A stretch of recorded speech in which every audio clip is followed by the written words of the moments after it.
Have you ever felt like something inside you was quietly unraveling, even while everything on the outside looked fine?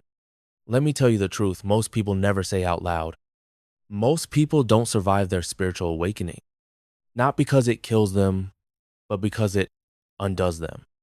Not physically, but emotionally, psychologically, even spiritually. You see, we spend our lives building a self, a persona, layer by layer achievements, beliefs, dreams, titles. But when awakening arrives, it doesn't ask permission. It doesn't tap gently on your shoulder. It breaks in, and everything you thought was you begins to fall apart. And here's the part no one puts on their vision. Board awakening doesn't start with peace. It starts with collapse. The stories you clung to, gone. The roles you played, empty. The mask you wore for so long, it's fused to your skin, and now it's being ripped away.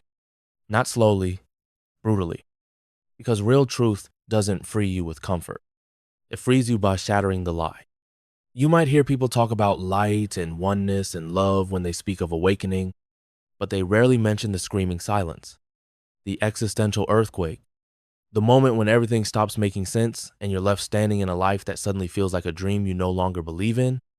And maybe that's exactly what it is. Because awakening isn't about becoming something new.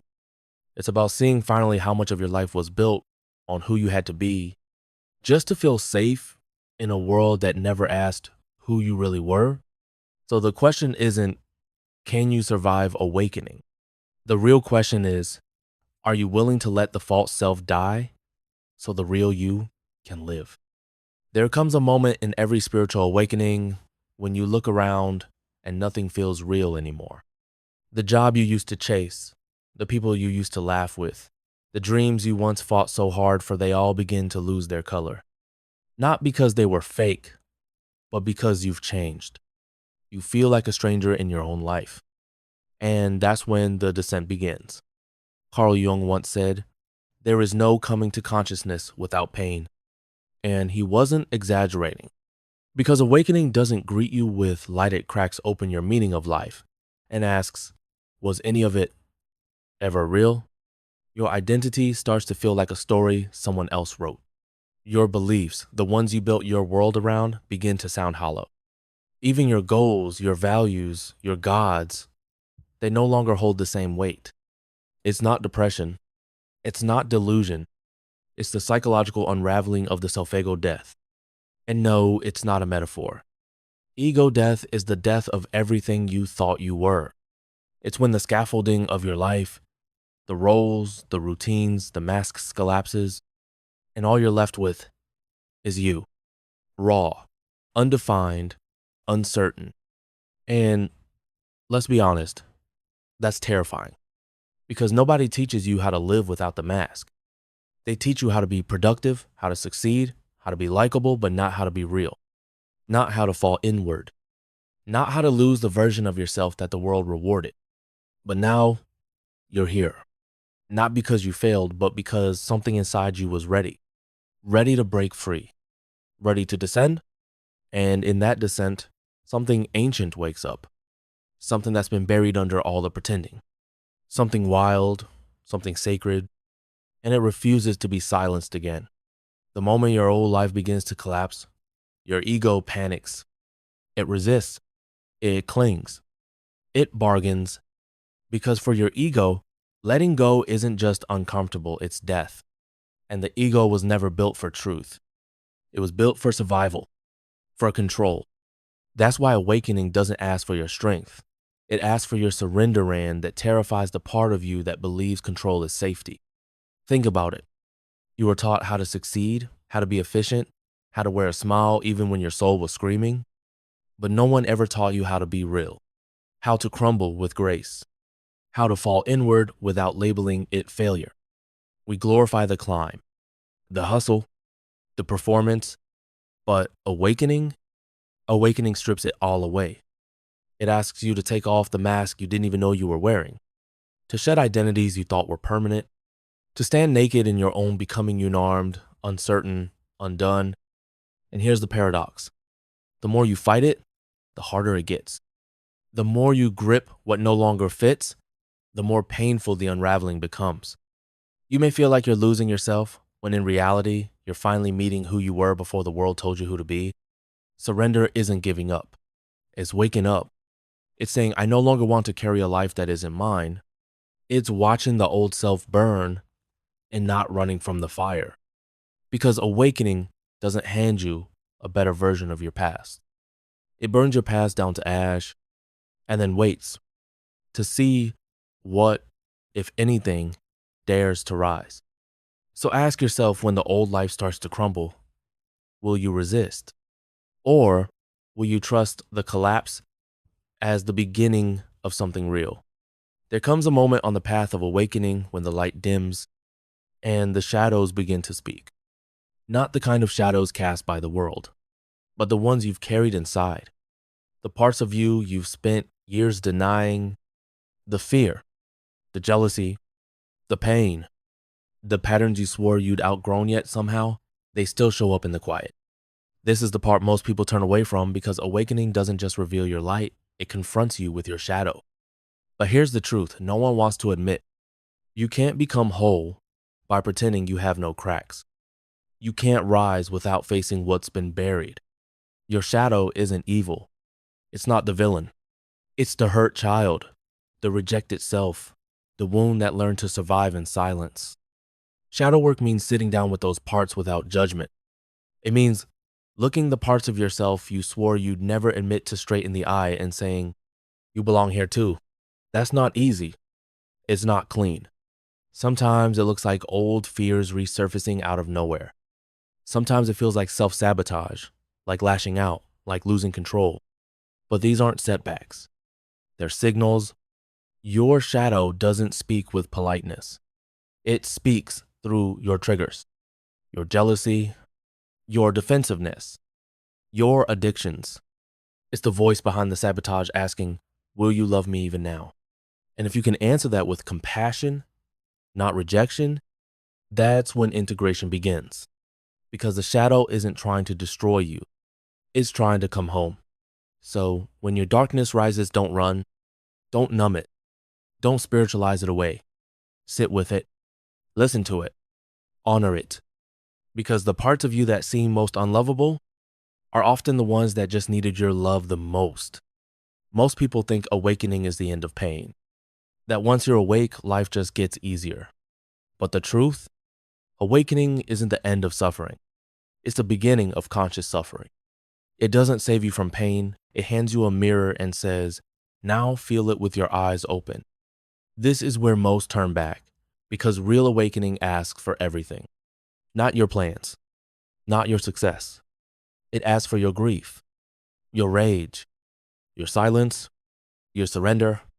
You see, the soul didn't come here just to survive. It came here to become, and becoming, that's not a tidy process. It means unmaking everything the ego built to protect itself. The masks, the titles, the identities crafted to keep you safe, they all have to fall away. Have you ever tried to hold on to something while it was crumbling in your hands? That's what resisting this process feels like. But when you stop gripping, when you let it fall, something else begins to breathe. This isn't about being strong. It's about being real. It's about facing the emotions you spent years avoiding, not to fix them, but to witness them. Awakening doesn't promise clarity. It promises the fire that burns away who you thought you were so something more honest can emerge. And in that fire, your soul remembers, I wasn't born for comfort. I was born to awaken. So if you feel lost right now, if everything you once believed is falling apart, that doesn't mean something's wrong. It might mean you're finally on the path. Not the path to more answers, but the path to more truth. And truth, that's where becoming begins.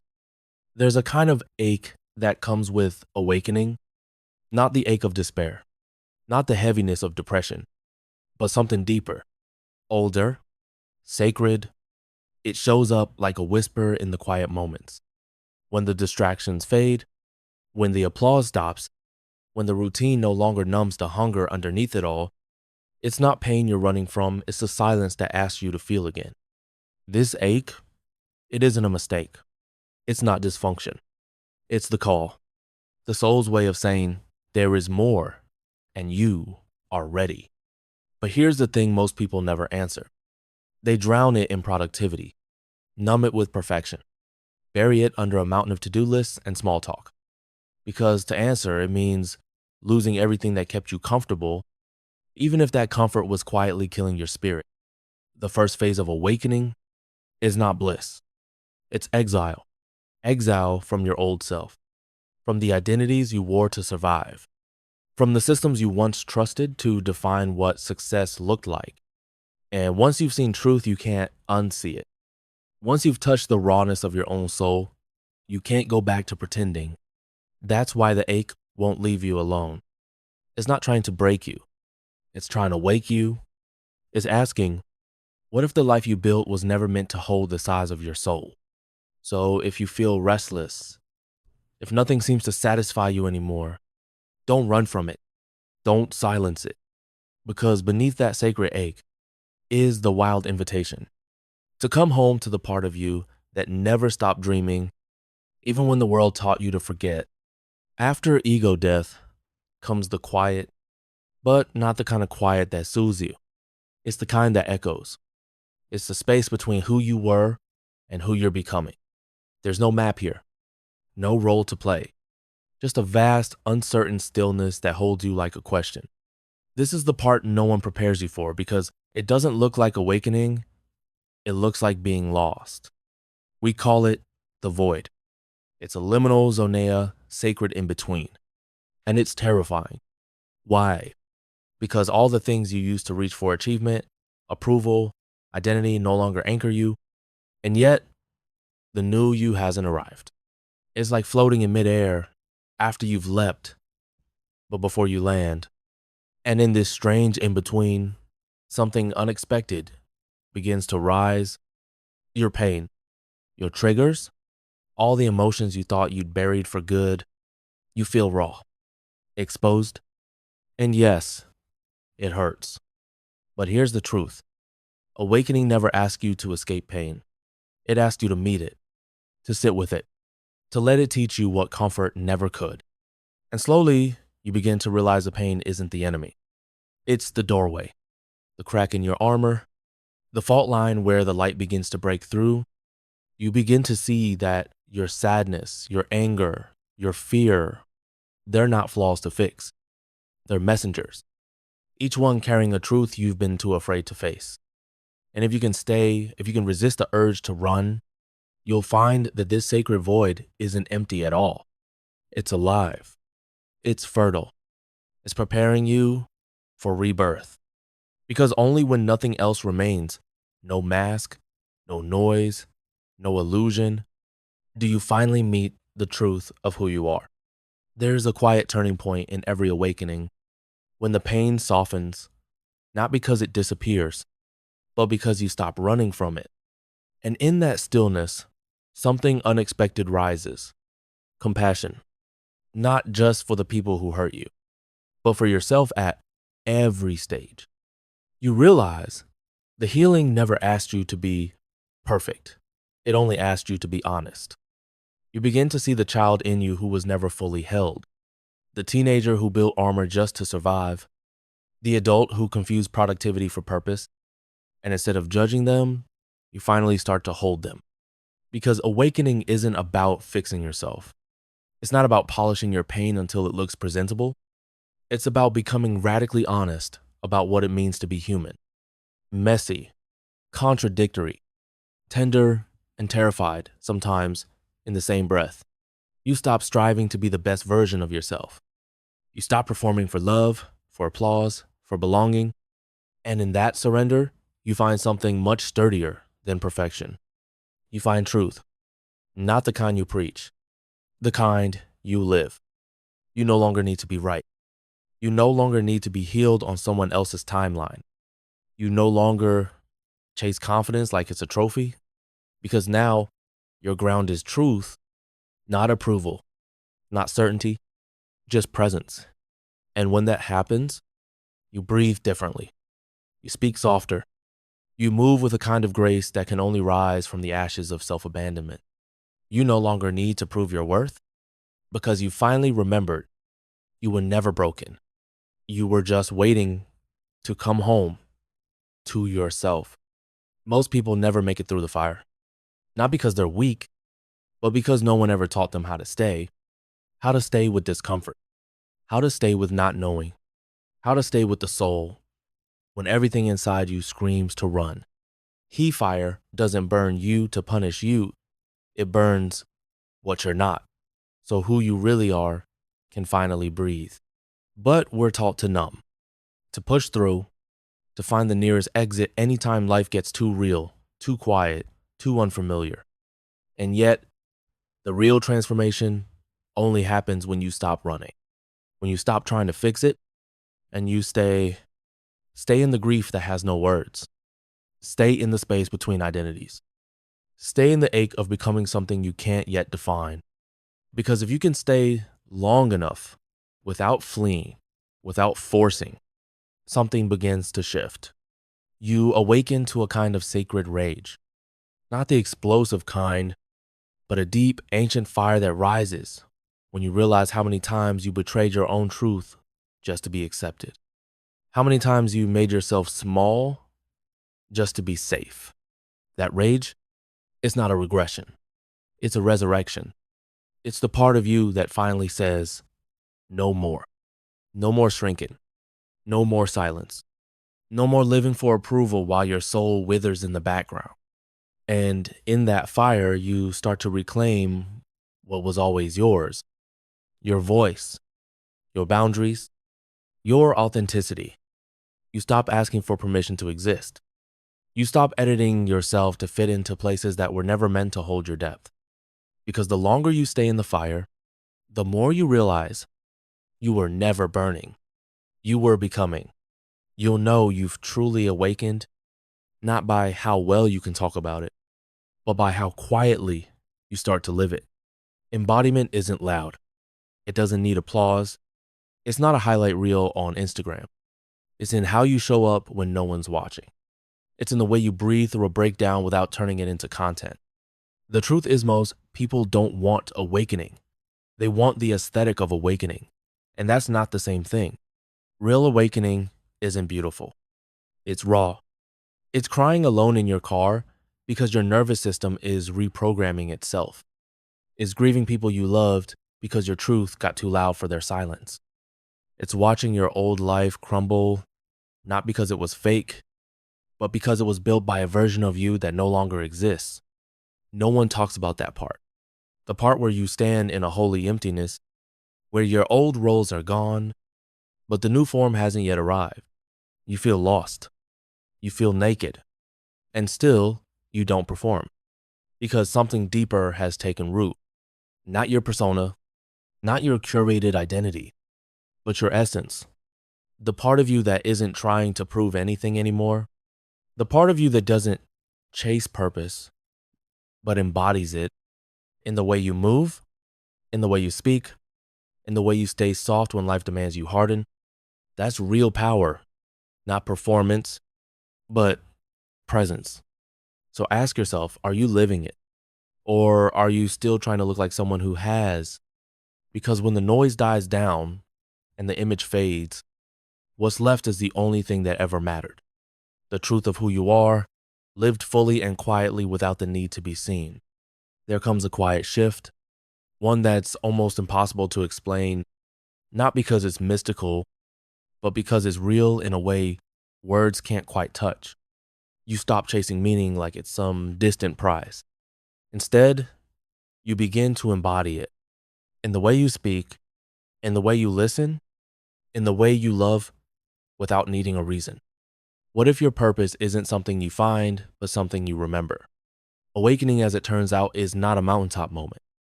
It's not a sudden epiphany where everything makes sense. It's a rhythm, a slow remembering, a return to the self that existed before the world told you who to be.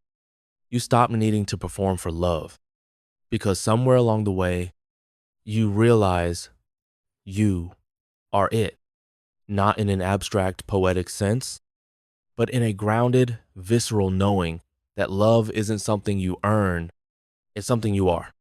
So you begin letting go of timelines, of blueprints, of identity roles that never really fit. And you stop asking questions like, who am I supposed to be? Instead, something quieter rises. I already am. This doesn't mean life gets easier. It means it gets more honest. You no longer trade authenticity for approval. You no longer shapeshift to be chosen. You begin to trust that the right people, the right experiences, the right path will align with the version of you that no longer begs to be understood. This is the return, not to some higher version of yourself, but to the truest one, the one who existed before the striving, before the conditioning, before the masks, the one who didn't need to chase worthiness because they were never separated from it to begin with. There's a strength that comes after the storm, but it doesn't look like power the way the world taught you. It doesn't shout. It doesn't compete. It just is. It's quiet, rooted, unshakable. What if your power isn't in how loud you rise, but in how still you remain? This is what it means to live awake. You stop walking through life trying to prove your worth, because now your very being is the proof. You've survived the soul's collapse. You've sat in the fire, you've lost what was never truly yours, and you didn't run. You stayed. And that changed everything. You no longer perform for love. You no longer shrink your truth to be digestible. You stop watering yourself down for people who were never meant to understand your depth. You simplify not because life got easier, but because you finally stopped abandoning yourself. The exile that once felt like punishment, the unraveling that once felt like failure, they become your holy turning points. The moments when grace stopped looking like comfort and started looking like truth. You start saying no without apology. Yes, without explanation. You take up space without guilt, and you no longer ask permission to be who you are. Because when you live awake, you stop chasing clarity. You become it. You stop seeking validation. You embody worth. And maybe the most radical part, you don't need anyone to notice. You're no longer trying to be seen. You're finally seeing yourself. So when people ask, what does healing look like? It looks like this. You, unfiltered, undefended, unapologetically alive. When you start living from your truth, something curious happens. You no longer feel the urge to preach it.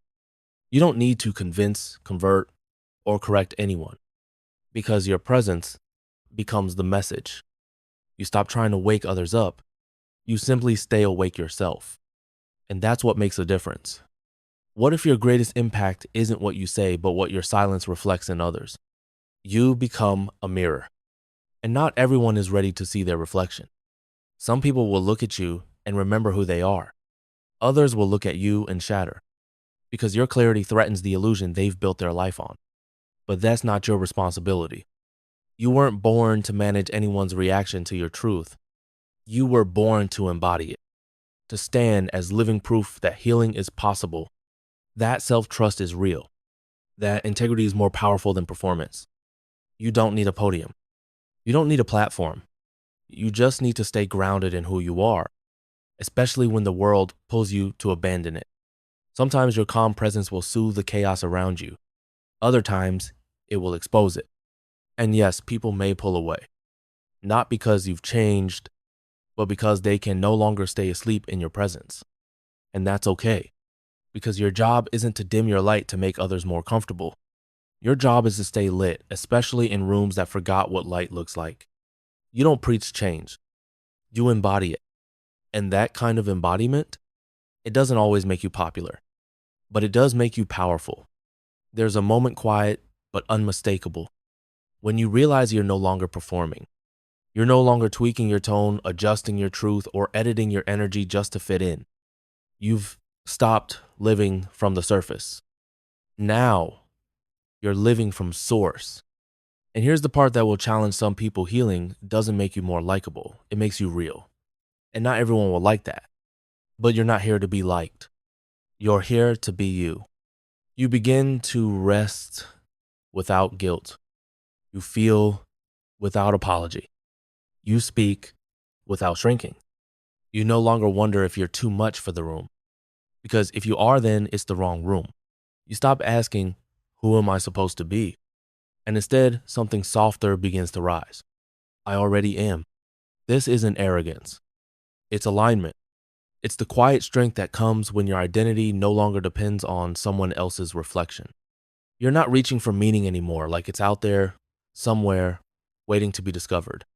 Now, you embody meaning in how you walk, in how you listen, in how you refuse to abandon your soul, even when the world goes dark.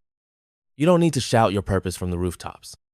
You become it in stillness, in simplicity, in the way you stay true when it would be easier to disappear back into the noise.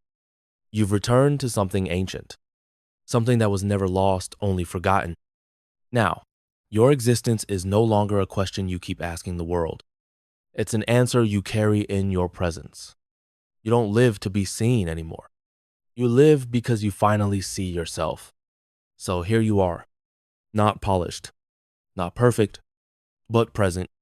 You've walked through the unraveling, the silence, the sacred ache, and you've made it to the final threshold.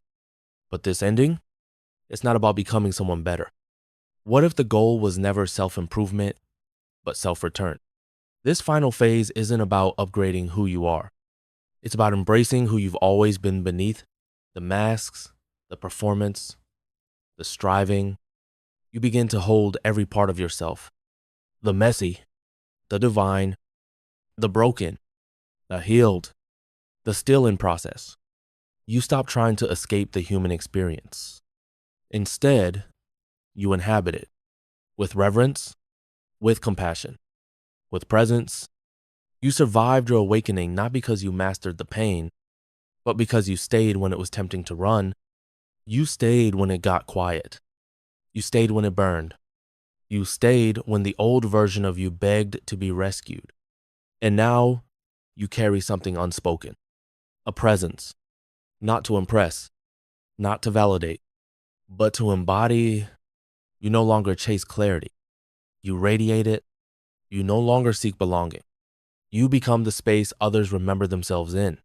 Most never reach this place, not because they're incapable, but because they turn back too soon. But you didn't. You walked through the fire, not to prove anything, but to remember everything.